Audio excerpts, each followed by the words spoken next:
Good morning. This is C.L. Tim Williams, and this morning I would like to share with you an original poem that I wrote during Black History Month 2005 during a world cruise or deployment aboard the U.S. Carl Vinson, my last deployment while I was still active duty Navy before I retired. But I digress. The name of the poem is called Our Sacred History, and as I just told you, I wrote it in 2005. So I modernized it all the way through 2005 through 2019. So hang out with me for a few minutes so I can share this poem with you. Again, it is called Our Sacred History. And it goes a little something like this. We came as unwilling servants and slaves in the 17th century. What a sad way to begin African American history. Although we've been beaten, traded, tormented, and sold, our history is one of the greatest stories ever told. From Crispus Attucks to Eli Whitney, progress and freedom didn't come so quickly. So when you look for Black history in the schools or textbooks, surely lack how Black men and women built this country on the sweat of their backs, while dealing with malice, strife, lynching, and segregation, and the racist system laughing about any reparations. You see, we were kidnapped, lynched, and treated as inhuman, but we do thank great men like Harry Truman. You see, he passed Executive Order 9981 that said Blacks could serve as good in the military as anyone. To protect this country known to you and me as the land of freedom, justice, and liberty. But I hope you are all very aware that the struggle didn't just end there. You see, Du Bois led the Niagara movement that paved the road to greater improvement. They did it so intelligently and analytically that it gave birth to the NAACP. As the struggle raged on, what would happen next? Man, on February 21st, 1965, Malcolm X's death. You see, their path was not as easy as it may seem, but it did enable Dr. Martin Luther King to have his dream. But in pursuing his dream, it brought him great pain, because on April 4th, 1968, Dr. King was slain by an agitated, misguided viper that acted as a murderous sniper. Yes, an assassin took King's life like a thief, leaving America and his family in serious grief. So as we lay safely at night in our beds, let us not forget all of the innocent blood that was shed. We have so many freedoms and opportunities of today, but let us not forget those who bravely paved the way. The least we can do for their legacy of opportunity is to live together peacefully and in unity.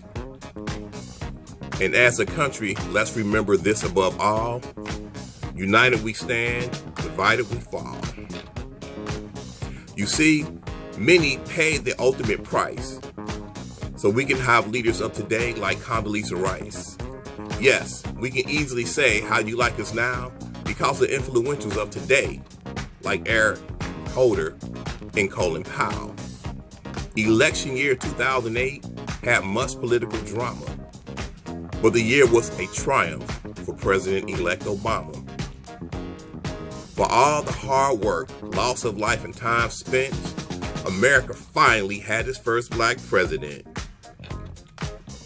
But in 2012, when he came up for re-election, the Republicans tried to ensure his rejection. They had the backing of their mega-rich friends to try and buy themselves a White House win. With campaign ads filled with lies, deceit, and trickery, they did not count on another Obama victory. When they lost, it wasn't anything nice, thinking, how could this Black man defeat us twice? In the 21st century, there has been an increase of Black men and women being killed like dogs in the street by the ones who are supposed to protect and serve. But this very principle with black people, they simply reject. We've lost Trayvon Martin, Sandra Bland, Samuel DuBose, Eric Gardner, and Philando Castile, just to name a few. We cannot clam up, turn our backs, and say this is nothing new. Meanwhile, our blood still continues to spill and spatter, while society cares not that black lives matter.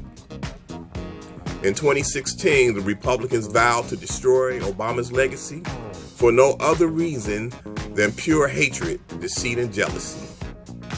With the majority of our nation at an all-time voting slump, the doors to the White House were sadly open to Donald Trump. The future of this nation is bound to certainly burn before 45 even finishes his term. To bring more intensity to the situation, 45 said he did not want any African shithole nations or any other nation sending folks unskilled to enter our nation against his will. There are many vying to take his place with good intentions, but to fix all he has destroyed would take divine intervention. The Obama years gave our people much pride, but our hopes and endeavors we must keep in stride. Obama's terms came and went. I don't care what nobody says.